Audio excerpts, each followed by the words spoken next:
Hi అండి, ఎలా ఉన్నారు? బాగున్నారు కదండి. నేను కూడా బాగున్నానండి బాబు. చికెన్ ఫ్రై అట్టుకొని మళ్ళీ వచ్చేసానండి. మన లక్ష్మీ డిజైనర్ అండ్ కిచెన్ మన ఛానల్కి ఒక లైక్ కొట్టుకోండి, ఒక షేర్ ఇచ్చుకోండి, ఒక సబ్స్క్రైబ్ చేసుకోండి. ఇంకేముందండి బాబు, ఎప్పుడు చికెన్ చేయనివ్వండి వాటర్ వచ్చేస్తుందండి. కోడి అంత మాటలు వాటరే తాగుతుందో ఏటి, తిండి తింటలేదేటో కానీ నాకు తెలియట్లేదండి బాబు.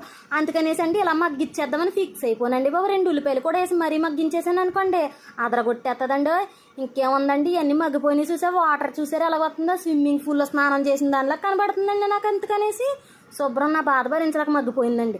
ఇంకేముందండి, అల్లం వెల్లుల్లి పేస్ట్, ఉప్పు కారం అన్నీ వేసేసుకొని మగ్గించేసానండి. మూతెట్టి మరి మగ్గించేసాను అనుకోండి, దగ్గరికి పడిపోయి ఇంకేంటే బాబు నేను అయిపోయానే బాబు అన్నదండి ఫ్రై అండి. ఇంకేమున్నది, కంగారు పడకనేసి ఇలా మేకప్ చేసేసానండి. ధనియాల పొడి, బిర్యానీ మసాలా, పచ్చిమిర్చి వేసి మరీ మేకప్ చేసానండి. చేశాక మామూలుగా ఉంటుందండి, అదరగొట్టేసిందండి బాబు. నోట్లో పెట్టుకుంటే అండి ఇది ఎప్పుడు తినలేని ఫ్రై తిన్నాను రా బాబు అన్నంత ఫీలింగ్ వచ్చిందండి. మీకు ఏ ఫీలింగ్ వచ్చిందో కామెంట్